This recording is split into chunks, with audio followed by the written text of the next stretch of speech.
Kidney जब हमारी ख़राब होने लगती है, एक लेवल से ऊपर ख़राब होती है, सिम्टम्स हमें बहुत लेट आते हैं। Pain killers are silent killers for the kidney. दो ये चीज़ें हैं जो किडनी की पेशेंट्स और किडनी डिजीज़ को डेफिनेटली आग की तरह बढ़ा रहे हैं। डायबिटीज़ का जो एक्सप्लोजन हुआ है, हमने 6 साल के बच्चे तक का ट्रांसप्लांट किया। ऐसे बच्चों को उसको बिल्कुल पता नहीं था। क्या प्रॉब्लम है कि किडनी के जो पेशेंट्स हैं उनमें सर्ज देखने को मिल रहा है? क्यों ये एक ऐसी बीमारी बन जा रही है जिसे हम हाहाकार कह सकते हैं?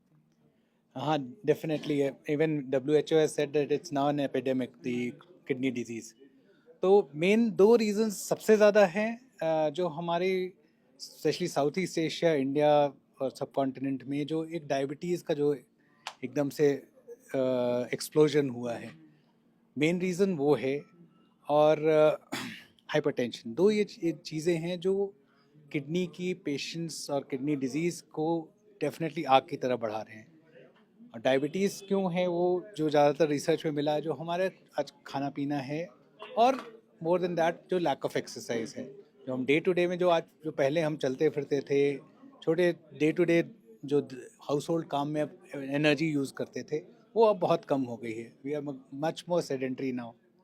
और जो हमारी खाना पीना है, अडल्ट्रेशन है, पोल्यूशन है, ये सारी चीज़ें मिलके डायबिटीज़, ब्लड प्रेशर और चीज़ों को बढ़ा रही है।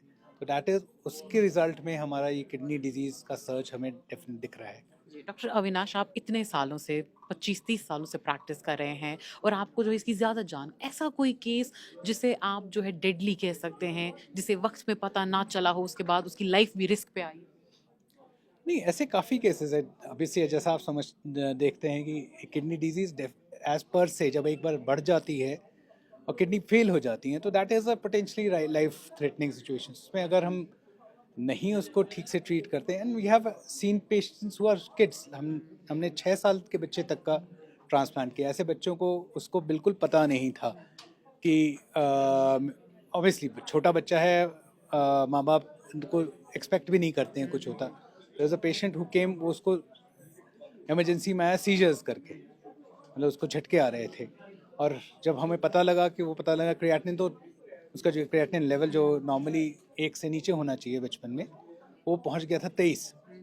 And he was on, he had to put on a ventilator और वट एवर, एंड डायलिसिस करके उसको एक लेवल तक लाए। एंड फॉर्चुनेटली उसकी मदर डोनर थी, जो वो थी, उनका फटाफट within a few weeks transplant हुआ। Now this kid is fine, बहुत अच्छा वो स्कूल जाता है अब तो, इनफैक्ट कॉलेज में पहुंच गया। दैट इज आई थिंक हम 12-13 साल पहले की बात बता रहा हूँ। आपने कहा 6 साल का वो बच्चा था, हाँ जी। तो 6 साल का बच्चा ये फिट होता है, इसे पता नहीं होता है डायबिटीज़ क्या होता है, कुछ भी नहीं, everything is going on good.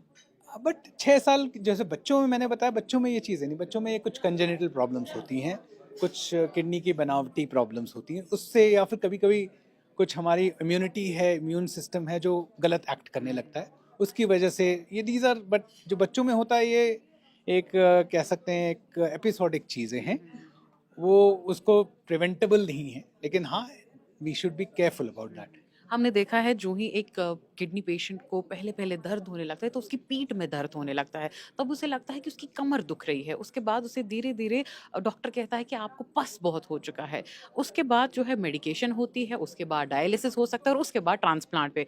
ये सारे प्रोसेस में इंसान को कब अगर अवेयरनेस मिल जाए, तो कब वो बच सकता है? नहीं, अनफॉर्चुनेटली किडनी जब हमारी ख़राब होने लगती है, एक लेवल से ऊपर ख़राब होती है, सिम्टम्स हमें बहुत लेट आते हैं। तो इसलिए सिम्टम आने की अगर हम वेट करें, तो already most of the cases हमारी बस छूट चुकी होती है। तो इसलिए इट इज़ ऑलवेज बेटर कि आफ्टर द एज ऑफ 30 और सो हमें रूटीन चेकअप कराने, क्योंकि क्रिएटिनिन एक ऐसी चीज़ है जो, जब क्रिएटिनिन हमारा 5-6 बढ़ता है, तभी हम सिम्टम्स पता लगेंगे। हमारी बॉडी इतनी ब्यूटीफुल बनाई है ऊपर वाले ने कि वो छोटी मोटी चीज़ों को कोई इफेक्ट होता ही नहीं है। तो इसलिए डेफिनेटली कि अपना रूटीन चेकअप कराएं और थोड़ा विजिलेंट रहें। जैसा आपने बताया, अगर दर्द है, कहीं ऐसा तो नहीं है कि स्टोन बन रहा है जो हमारी किडनी को फंसा के उसको ख़राब कर देगा या पस पड़ जाएगी, जैसा आपने कहा। तो ऐसी स्थिति में डेफिनेटली आपने चेकअप करा के रखना है। और अगेन मैं एक और चीज़ एम्फेसाइज करूँगा, pain killers are silent killers for the kidney. वो ऑफ द काउंटर सब लोग लेते रहते हैं, कहीं किसी को जोड़ों में दर्द है, नीज़ में दर्द है, आदमी लेती है, ऑब्वियसली लेता है, आदमी ठीक हो जाता है, then it continues for many months. और ऐसे केसेस में स्पेशली अगर आपको डायबिटीज़ भी है साथ में, तो एक परफेक्ट रेसिपी है किडनी फेलियर के लिए। तो वो चीज़ आपके थ्रू मैं जो कहना चाहूँगा, पेन किलर्स जो भी लेना है उसका जुडिशियस यूज़ करें। बेटर रहेगा कि किसी डॉक्टर से सलाह करके रखें, और एक unlimited use of pain killers ना लें। फ्रीकेट यूरिनेशन या अर्ज टू यूरिनेट, या रात को किसी को जो है वो यूरिनेट कर देता है, उसके बाद वो टैबू बन जाता है, अगर बड़ा हो तो बोल नहीं पाता है, ऐसा कोई पेशेंट या ऐसी कोई थी? अक्सर हम देखते हैं कि ठीक है, 3-4 साल का बच्चा रात में यूरिन कर रहा है, पेरेंट्स आर कंफर्टेबल कि ठीक है बच्चा है। बट जैसे जैसे उसकी एज बढ़ती जाती है, हमारे पास अक्सर ओपीडी में पेशेंट्स आते हैं कि बच्चा 7-8 साल कि सारे हमारे इसके सारे फ्रेंड्स, तो अब कोई नहीं यूरिन करता, ये भी यूरिन करता रहता है, डांट भी पड़ती है उसको।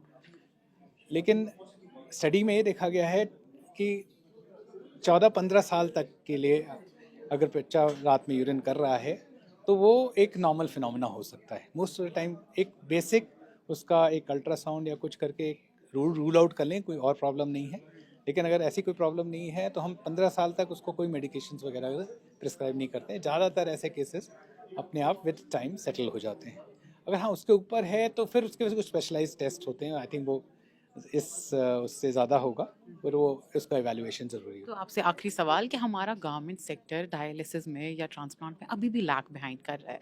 अभी भी प्राइवेट हॉस्पिटल्स अगर ना आए तो पेशेंट की जान को खतरा हो सकता है, या पेशेंट जो है वो डेड भी डिक्लेयर कर दिया जाएगा। हमारे गवर्नमेंट जो इदारे हैं उन्हें क्या करना चाहिए टू कॉम्बैट दिस सिचुएशन? देखिए गवर्नमेंट इदारे इधर कुछ, मैं उनकी वो भी करूँगा, तारीफ़ भी करूँगा कि कुछ सालों में और 4-5 सालों में मैं देख रहा हूँ थोड़ी अवेयरनेस बढ़ी है। The availability of dialysis centre in government hospitals, I think आपकी वैली में भी अब धीरे धीरे बढ़ रहे पर हैं। उसमें टाइम देखिए 2-2 महीने। नहीं, मैं पूरी तरह से नहीं, मैं जो जो एक प्रेज़ करने वाली बात है वो है, आई थिंक विद टाइम शायद बेटर हो जाए। लेकिन जो मैं प्रॉब्लम जो एक मेनली हाईलाइट करना चाहूँगा आपके थ्रू, जैसे हमारे मंजूर अहमद जी ने बताया कि आपके स्टेट में कभी ट्रांसप्लांट के लिए कोई पेशेंट्स होते हैं यहाँ, तो उनका पेपर वर्क और ये सब चीज़ें, इवन दो सब कुछ जैसे उनकी वाइफ ने दिया है डोनर, उस पर कोई खास प्रॉब्लम नहीं होनी चाहिए। 2-2 3-3 महीने लग जाते हैं उनके पेपर वर्क कंप्लीट करने में। मतलब एक ऑब्वियस चीज़ है, अपनी वाइफ या कोई भी क्लोज रिलेटिव किसी को दे रहा है तो उसका, एंड किडनी पेशेंट है, उसके लिए टाइम टिक कर रहा होता है, तो उसको जल्दी से जल्दी उसको क्लियरेंस दे के उसको फैसिलिटेट करें, क्योंकि ऐसे पेशेंट्स को बार बार गवर्नमेंट ऑफिस में दौड़ना ये सब भी पॉसिबल नहीं है। और डायलिसिस जो सेंटर्स हैं वो उसकी रिक्वायरमेंट तो डेफिनेटली बहुत ज़्यादा है। गवर्नमेंट को उसमें इन्वेस्ट करना लगी है, लेकिन I think much more is needed.